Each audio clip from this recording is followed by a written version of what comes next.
वय फक्त 31 वर्ष. दिवसभर 10 ते 12 तास कॉम्प्युटरवर काम. सुरुवातीला फक्त मान दुखायची, नंतर वेदना खांद्यापर्यंत आणि हातांपर्यंत जाऊ लागल्या. अनेक डॉक्टरांकडे उपचार झाले, औषधे घेतली, फिजिओथेरपीही केली, पण आराम झाला नाही. शेवटी MRI करण्यात आला आणि डॉक्टरांनी स्पष्ट सांगितले ऑपरेशनच करावे लागेल.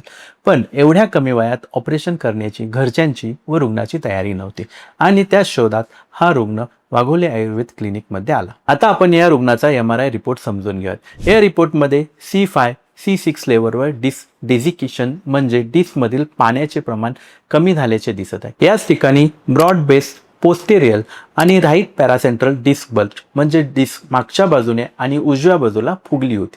फक्त एवढेच नाही, पोस्टेरियल पेरिडिस्कल ऑस्टिओफाइट्स म्हणजे हाडांची वाढ देखील तयार झाली होती, म्हणजे बोन्स पर झाले होते आणि यामुळे थिकल सॅकवर इंडेंटेशन म्हणजे मज्जारज्जूभोवतीच्या आवरणावर दाब येतो. न्यूरल फोरामिनल नॅरोविंग म्हणजेच या मार्गाने नस बाहेर पडते तो मार्ग अरुंद झाला होता.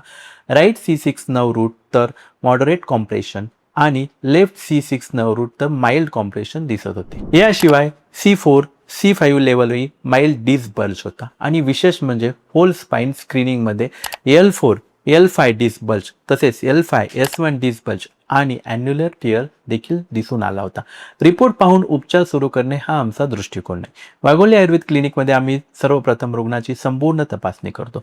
त्याची दैनंदिन दिनचर्या, बसण्याची पद्धत, कॉम्प्युटर समोर काम करण्याची पोझिशन, झोपण्याची पद्धत, स्नायूंची ताकद, वेदनेचे स्वरूप आणि MRI रिपोर्ट या सर्व गोष्टींचा बारकाईने अभ्यास करून त्याच्यासाठी वैयक्तिक उपचार योजना तयार करण्यात आली.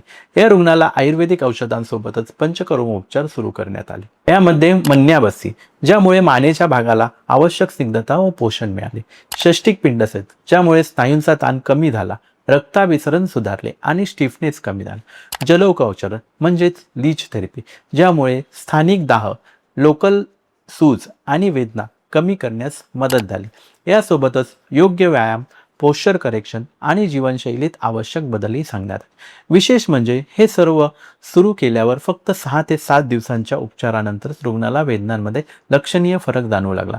मान हलवताना होणारा त्रास कमी झाला, हातात जाणारी वेदना कमी झाली, दैनंदिन कामे सहज होऊ लागली आणि फक्त 1.5 महिन्यांच्या आयुर्वेदिक उपचारांमध्ये रुग्णाची जवळपास सर्व लक्षणे नियंत्रणात आली आणि ऑपरेशनची गरज पडली. आजच्या धावपळीच्या जीवनशैलीमध्ये 10 ते 12 तास संगणकासमोर बसून काम करणे, चुकीचे पोश्चर, व्यायामाचा अभाव आणि सततचा ताण यामुळे अगदी 30 वर्षांच्या आसपासच्या तरुणांमध्येही स्पाईनचे अनेक आजार वाढताना दिसत आहेत. मात्र प्रत्येक डिस्क बल्क म्हणजेच ऑपरेशन असे नसते.